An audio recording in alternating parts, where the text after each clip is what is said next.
All right, so this is everything I got for the month of August 2022.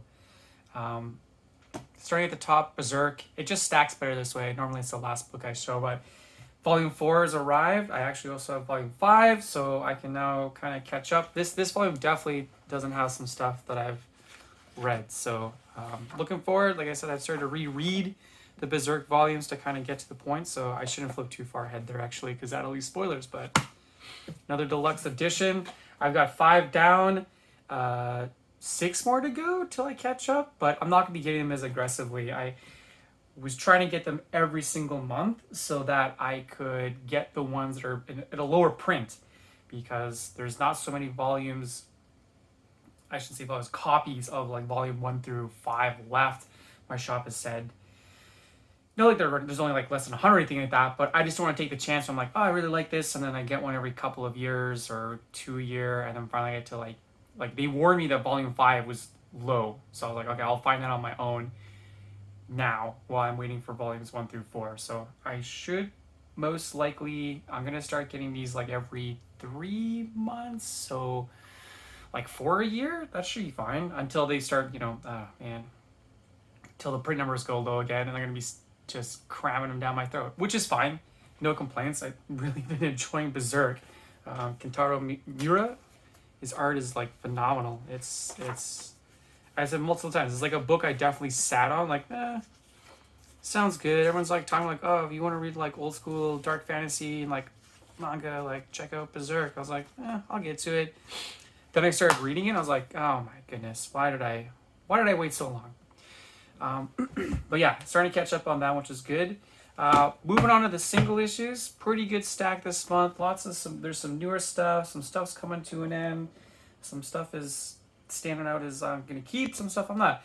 I decided to pull the books out of the bags. It just looks a little bit better on the video. I think there'll be less glare, hopefully. But kicking things off, Demon Wars the Iron Samurai #1. More of the Peach Momoko, kind of her Marvel series.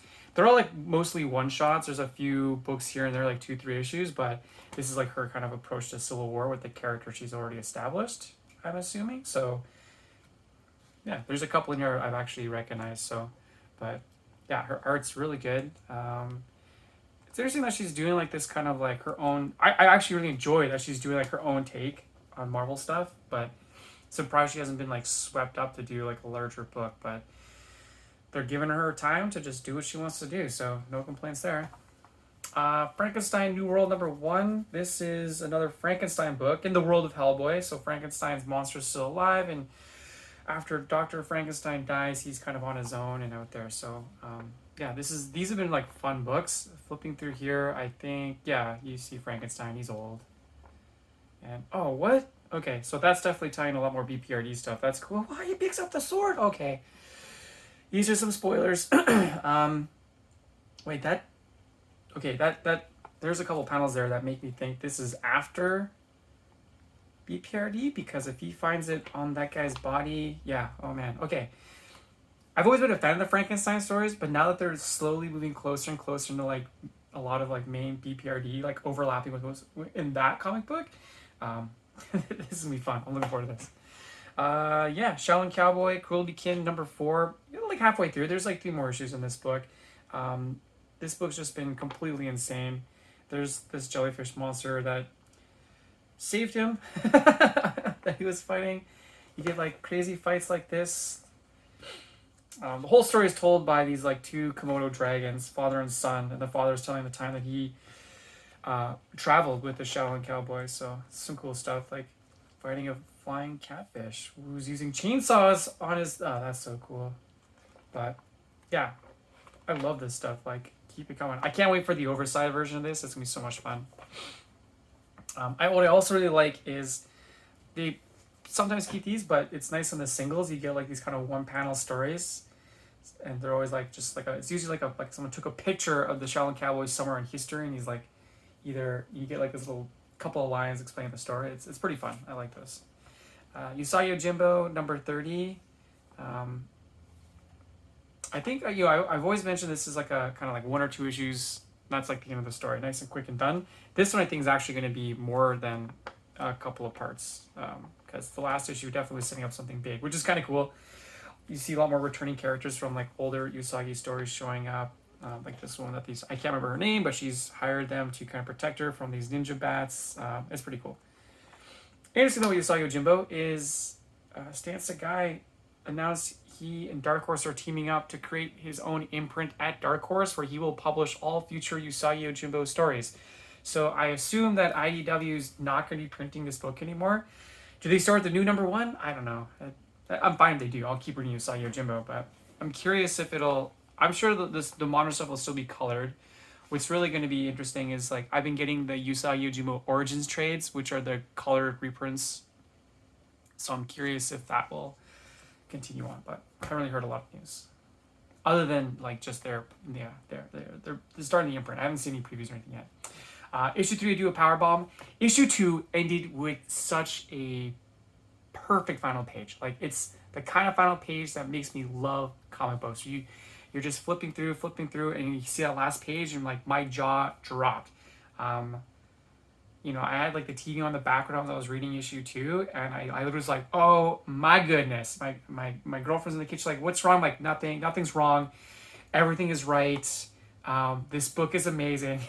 And I was already all in. It's like if there was a level above, like I'm all in, then Do a Power Up #3 is taking me there. So the story is just awesome. The art is fantastic. Looks like they're gonna be wrestling some monkey gorillas, I guess. Oh, these are the different teams. Oh man. Yeah, this looks awesome. So yeah, can't really wait to dig into more of that. Hellboy and the BPRD, 1957. So continuing the Hellboy kind of side series of Hellboy, different eras. These are always really fun because you get some really nice artists that Mike Mignola gets to kind of pick out and work with, and they make really good Hellboy stories. And I like just reading Hellboy, so it's cool seeing that stuff back in the day. Space Lady #2.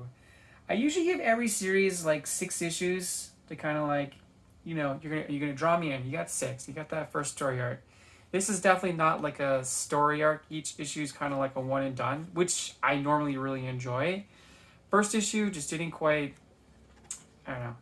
click with me as much. There's nothing wrong with it. I kind of dig the art. I like it's kind of like an indie style, but it's not really the book for me. And like I said, nothing against the creator or anything, but issue 3 will probably be the last issue of Space Issue because I've asked to pull this one off the list because you gotta make those hard decisions sometimes. 8 Billion Genies, #4. We're halfway through. So the first 3 issues, I think this one too is going to continue on. Yeah. First 3 issues were like the first 7 or 8 days, like the first week, I should say, of the genies being around.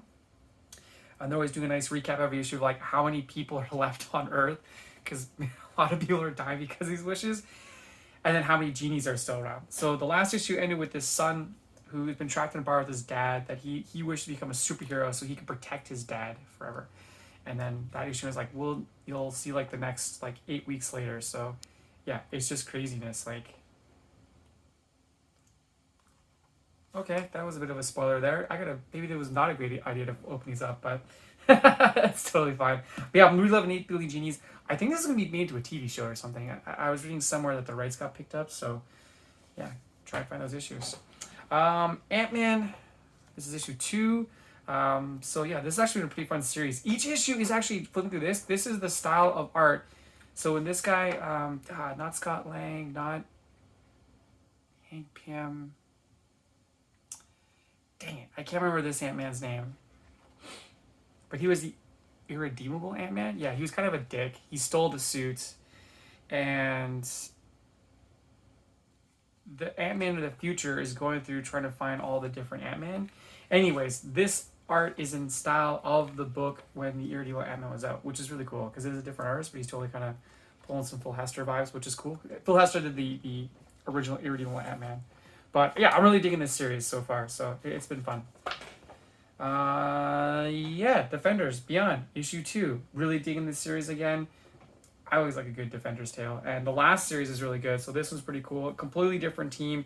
Doctor Strange, he's dead right now in the Marvel Universe, but at the end of last issue, he casts a spell where if something happens, kind of a multiversal problem, the Defenders can still get together. But this version of Defenders is more pulling the right people from the right places, so it goes to Blue Marvel. Then he gets the deck, and he's like, not that he doesn't believe in magic, but he's like, magic is just science we can't explain type of thing. So, and he gets the cards. He's like, oh no, I got sucked into something I didn't want to. American Savage shows up, and then all these other heroes show up. You got Loki, you got Tigra, and then the first page was like the last page. You won't believe it was just the Beyonder, but not just any Beyonder. They've got 80s jumpsuit Beyonder, so that's pretty cool. Yeah. But yeah, this is gonna be a fun book already. The first issue was a lot of fun, so. This is Frank Miller Presents #1, Ashcan edition. So Frank Miller announced he's doing, he's teamed up with Dan DiDio, who was fired from DC Comics, and they're teaming up, and he's starting Frank Miller Productions, publishing, but Frank Miller's going to do his own book. So this is just kind of previewing some of those ones. We're getting a second volume of Ronin with art by Philip Tan, so that's kind of cool. Even though I felt like Ronin kind of ended with a kind of like, it is over, but it's Ronin. There's themes of rebirth and stuff, so that'd be cool. A little preview in there. Book called Pandora. I did. Oh, Emma Cooper's going to be the artist. Interesting. Okay. Chris Silvestri's writing. Okay. Dan DiDio's getting his own book. That I'm not going to pick up that one. Nothing against Dan DiDio, but this one doesn't look too interesting. But what's actually kind of cool. Frank Miller and Milo Manara are going to team up to do a Sin City book. That will be very interesting. And then Frank Miller is going to write and draw. I think he's drawing it. They're just doing a cover, but I haven't heard an actual artist working on it other than just him. But they're calling it a Sin City prequel, but it takes place in like 1858, so kind of like a Sin City Western. So that'd be interesting. Yeah, Frank Miller's, I guess, a little more sane than he was a few years ago, but I don't know. We'll see. I'm always down for something that he's doing because I love Frank Miller. The Ronin book will be a lot of fun. I'm going to wait until that's collected. I'm going to basically wait till all these are probably collected, except for the Milo Manara one, because I do like Milo Manara, so I'll get the singles and then pick up the trade. Then yeah, Loathsome Hunters, issue 3. The story, man, Tyler Cook's killing it on the art, honestly, and the story is a ton of fun. This old man, he's used this weapon, this sword that he kind of got swept into using when he was younger and failed to kill the demon, and then the demon killed his entire family and church and stuff, and then he's just been hiding with the weapon, and then he uses it to save this girl, and now everyone knows it's out and about, and he's just, he's on the run. They're out to get him. So it's been really fun so far. Oh, I really like this stretch cover wraparound, I should say. Check that out. Oh, that's nice. You don't get too many of those on a normal just book. It's usually like variant styles, but that's cool. Then I got Amazing Fantasy number 1000. I'm not actually quite sure if this is the actual issue 1000. Maybe it is, but it's just an anthology, a bunch of different stories, different writers. You got Michael Cho on art, Jim Chung, Brian Stegman, Terry Dodson, Whitaker Busick, okay, Oliver Coppel, okay, Steve McNiven, Neil Gaiman, okay, yeah. Surprisingly, there's no reprints. Usually they'd be like, here's the Amazing Fantasy 15 reprint of the origin of Spider-Man, and here's like some other cool Spider-Man stories of highlights over the last 1,000 issues. But no, this is cool. I'm digging this. Yeah, I'm actually kind of surprised that there's no reprints of older issues. But yeah, I love Spider-Man, and I'm a sucker for anthologies. So done. Yeah, that's all the singles. Like I said, pretty good stack. Only one book I'm gonna kind of cut for now. The rest are coming to an end in a few months. So good times. Moving on to the trades. So I was getting Echo Lands. This is the first volume. I was getting in single issues, and then I realized this book is just gonna be too much fun. I'm not gonna waste getting this single issues. I'm just gonna wait and for it to get collected, and it did. It's printed in this nice landscape view. The art is just insane. I love J.H. Williams III. I'm not even sure if this is like too wide for the camera. Honestly, I don't know. But just I love the way he changes kind of different styles. There's like all kinds of like different things happening in this story that I just don't even really know. Whoops, sorry. Some nudity there. Did not realize that. But yeah, this is going to be a ton of fun. The problem is like this is not a book I can really take on the train. Oh, this is cool. He has like his playlist of music he was listening to while he was working on this stuff. That's kind of cool. But Yeah, some cover stuff. Nice, nice, nice, nice, nice. I think they're gonna do more issues. I don't know, but yeah, I can't really read this on the train because it's so wide. It'd be kind of awkward to sit beside somebody and be like, hey, this half of the book is in your lap. Hey, go meet some friends. We could read the book together. That'd be kind of cool. Yeah, picked up this amazing screw-on head. This is another, like, it's kind of the same style of the, you know, the Hellboy library editions. Nice collection. 20th anniversary amazing screw-on head, and there's a bunch of other kind of short stories. Screw-on head is just like a one shot that Mike Mignola did. It was super popular, but it was never meant to be a series. It's just a robot who literally has a screw-on head, and he fights evil. It's really fun. There was like an animated kind of short made, like a pilot for a potential series. I think Paul Giamatti was a voice in it, and yeah, it didn't really go anywhere, unfortunately, but it was cool. And then there's a bunch of side stuff. There's a bunch of little cards and art stuff. But there's some other short stories. I think there's one in here that Mike Mignola did with his daughter. Not this one. Yeah, here we go. Magician the Snake, Katie Mignola. Even though each 7, she's probably like in her early 30s now, if anything. Yeah, pretty cool stuff. There's one thing in here I've actually never seen. I think this Axor Slayer of Demons is unpublished. It says it's unpublished here, and I've actually never have seen this before, so kind of cool. A nice black and white story that he didn't get to finish, or maybe it's meant to be like this. I don't know. It looks cool. It looks really good. And there's a bunch of sketches and stuff in the back. Can't complain about more Mignola. Just want him to do more stuff, you know. But yeah, Curious Objects, that's a good one. Yeah, new Black Sad. This is a part 1 of a story called They All Fall Down. This looks like a lot of fun. I really like Black Sad. It's a European team. I'm pretty sure they're from France, but it's like an anthropomorphic kind of noir. Black Sad's a detective, and every volume of Black Sad has been just like stellar, and it's got kind of that. It looks like a old Disney kind of vibe or something. Like they went to a Disney art school, but yeah, it's always a ton of fun, and the stories are really good. I shouldn't flip too far through that because it's part 1. Don't want to spoil a cliffhanger, but yeah. Then I got Pulp, the Process Edition. I already have a copy of Pulp. This is actually, yeah, Pulp's here in the back, so I have another version of Pulp, but this is more about the actual process. So this is all the script pages and breakdowns and just basically the process of Brubaker and Billows, which is kind of cool. And you get to see some of the coloring that Sean Phillips' son, I can't recall his name right now, but it's in here somewhere. Flipping, inks, yeah. It's crazy, you can see like from his pencils, right? Very like loose blues, and then yeah, most of the work is done in the inking, which is pretty cool. Like you get to see his pen. He does it old school, which is really neat. And then yeah, you can see the coloring, which is cool.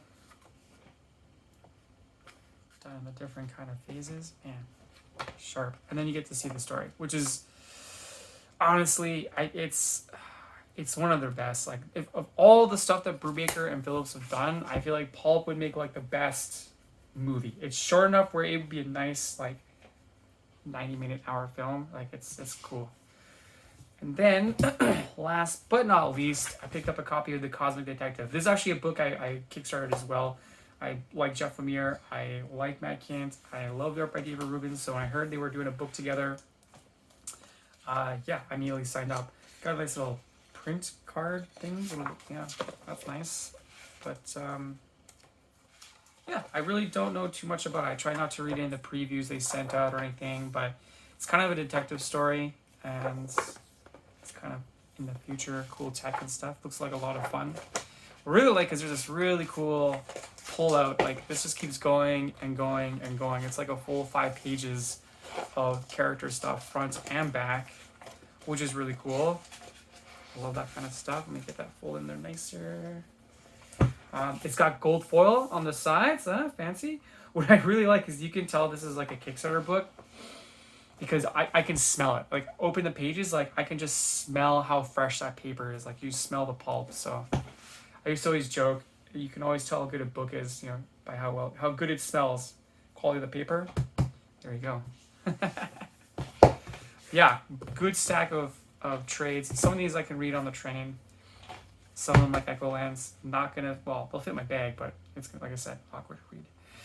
But yeah, lots of good stuff to go through. Happy with everything that came out this month. So, as always, send me your jeers, send me your cheers, and I'll see you next month.